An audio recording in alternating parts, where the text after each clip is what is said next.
রমজানে সংসদ ভবনের সামনে প্রকাশ্যে সিগারেট ধরিয়ে ভাইরাল তরুণী। এই সমস্ত শাহবাগীরা কখনো পোশাকের স্বাধীনতা, আবার কখনো অমুক স্বাধীনতা তমুক স্বাধীনতা, এবার স্বাধীনতা চাইছে সিগারেট খাওয়ার। ওপেন সিগারেট খাবে সেই স্বাধীনতা চাইতেছে তারা। শাহবাগীদের দৌরত্ব এতটাই বাংলাদেশে বৃদ্ধি পেয়েছে যে এখন মাহে রমজানের সিগারেট খাওয়াকে কেন্দ্র করে একজন বয়স্ক মুরব্বীকে পর্যন্ত গরম চা তার গালে নিক্ষেপ করেছে। যেই সিগারেটের প্যাকেটের গায়ে লেখা থাকে যে এটি ক্যান্সারের কারণে এটি খাওয়া নিষেধ, মানে ধূমপান ক্ষতিকর। পুরুষ জাতি খায়, তাদেরকে মানানো যায় না, মানানো সম্ভব হয়নি, কিন্তু নারীরাও এখন শুরু করেছে। এর আগে থেকেও খায়, কিন্তু এখন শুরু করেছে। তাদের সেই নারীদেরকে সুশীল সমাজের মানুষরা বাধা দিয়েছে। বাধা দেওয়ায় এই শাহবাগীরা মানে সিগারেট খাওয়ার অধিকার চাইতেছে। তারা শুধু সিগারেটের অধিকার চাইতেছে না, তারা এই হট্টগোল শুরু করার পিছনে কিছু কারণ রয়েছে, যে কারণ ইতিমধ্যে ফাঁস হয়েছে। যে কোনো এক সাংবাদিকের, আওয়ামী লীগের সাংবাদিকের মেয়ে হলো এই যে লিড দিতেছে এই আন্দোলনকে। আরো বিস্তারিত জানতে পারবেন আজকের ভিডিওটি থেকে। ভিডিওটি না টেনে সম্পূর্ণ দেখার অনুরোধ রইল। এই মেয়েটির পরিচয় কি, কে কোথা থেকে এলো, কেনই বা এই সময়ে সিগারেটের মতো একটা জিনিসের আন্দোলন করতেছে, অধিকার চাইতেছে, নারীরা সিগারেট খাবে সেই অধিকার চাইতেছে, ওপেনলি সিগারেট ধূমপান করে। তো আমি আপনাদেরকে সেই ভিডিওটি দেখাচ্ছি, দেখুন। শাহবাগীদের দৌরত্ব এতটাই বাংলাদেশে বৃদ্ধি পেয়েছে যে এখন মাহে রমজানের সিগারেট খাওয়াকে কেন্দ্র করে একজন বয়স্ক মুরব্বীকে পর্যন্ত গরম চা তার গালে নিক্ষেপ করেছে, চায়ের কাপ তার ঘায়ে নিক্ষেপ করেছে, এমনকি তাকে রক্তাক্ত পর্যন্ত করেছে। কি অপরাধ ছিল সেই মুরব্বীর? দুজন মেয়ে সিগারেট খাচ্ছেন।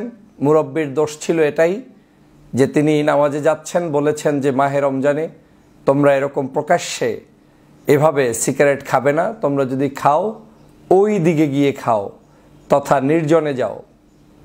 কিন্তু সেই কথাটি তাদের ভালো লাগেনি। তারা সেই কথার প্রতিবাদ করতে গিয়ে মুরব্বীর গায়ে চা ঢেলে দিলেন, কাপ নিক্ষেপ করলেন এবং তাকে রক্তাক্ত পর্যন্ত করলেন।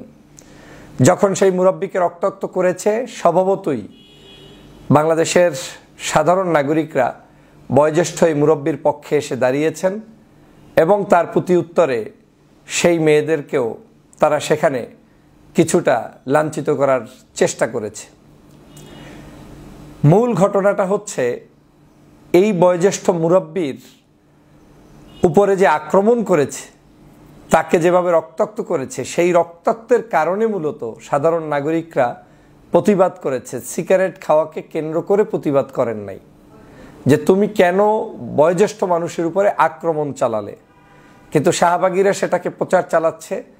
উন্মুক্ত সিগারেট কেন খাওয়া যাবে না, স্বরাষ্ট্রমন্ত্রীর, স্বরাষ্ট্র উপদেষ্টার পদত্যাগ দাবি করে তার ছবি পর্যন্ত পুড়িয়েছে।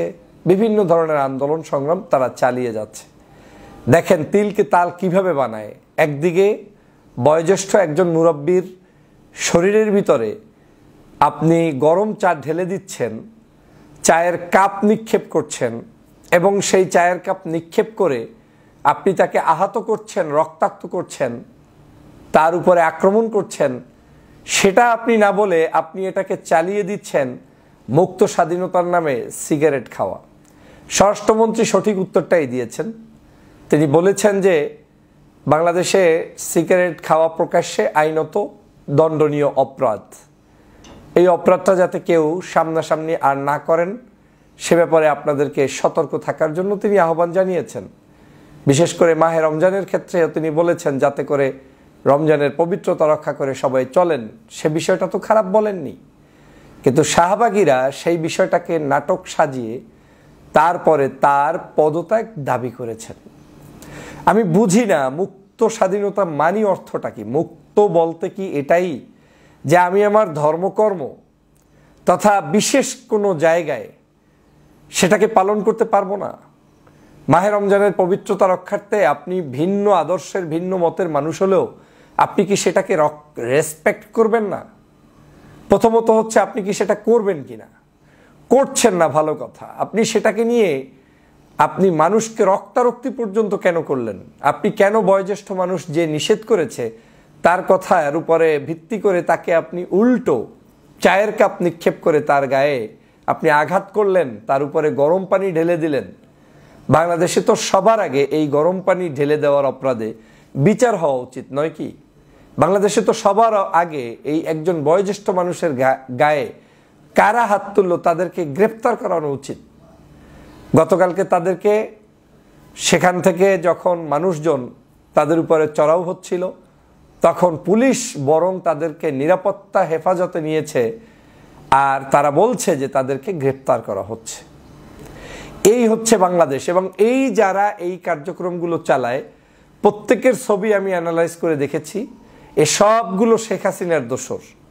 তার বাবা, আত্মীয় স্বজন, আশেপাশের লোকজন, আওয়ামী লীগের লোকজন এবং শাহবাগী লোকজনই এখন বাংলাদেশে এই ধরনের অপকর্ম করে যে কোনো মূল্যে বাংলাদেশে একটি অস্থিতিশীল পরিস্থিতি তৈরি করতে চায়।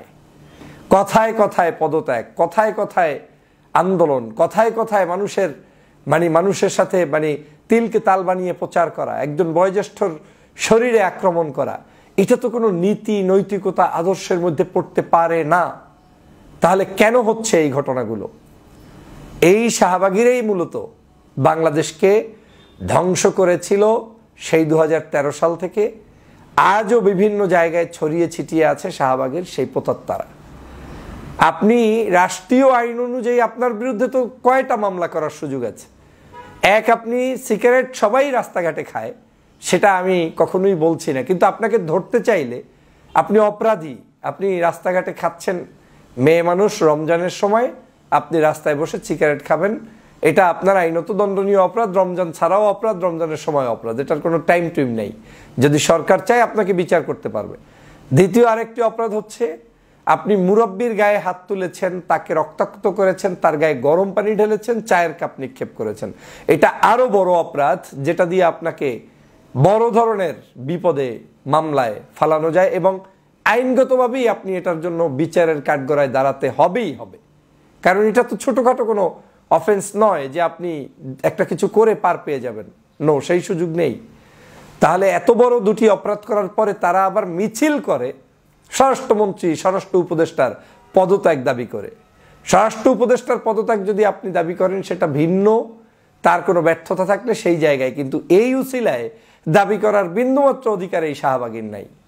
কারণ এই শাহবাগী সে তার নিজের কোনো একটি বিশেষ উদ্দেশ্য চরিতার্থ করার জন্যই আজকের এই পবিত্র মাহে রমজানে এই অপকর্ম করছে, উল্টো জাতিকে বিভ্রান্ত করছে। আমি বাংলাদেশের এই নারীবাদী অনেক সংগঠন আছে, আপনাদের কাছে প্রশ্ন রাখতে চাই, যখন কোনো বিষয়ে ভালো নারীরা বিপদে পড়ে আপনারা তাদের পাশে দাঁড়ান না, একটা বিবৃতি নিয়ে কথা বলেন না, মাঠে ময়দানে আপনি কোনো সভা সেমিনার করেন না, কিন্তু আপনাদের যদি কোনো একজন ওই ঠ্যাং, হাফ প্যান্ট কিংবা ছোট পোশাক পরার অপরাধে বিভিন্ন জায়গায় হেনস্থার শিকার হন, কিংবা কেউ কোনো কিছু একটু বলছে কি, সাথে সাথে রেল লাইন অবরোধ করে সেখানে আপনারা ছোট পোশাকের মিছিল করেন, এটা করেন, সেটা করেন, আন্দোলন করেন, সংগ্রাম করেন, কিন্তু আপনাদের কাছে অন্য বিষয়গুলো কি গুরুত্বপূর্ণ মনে হয় না?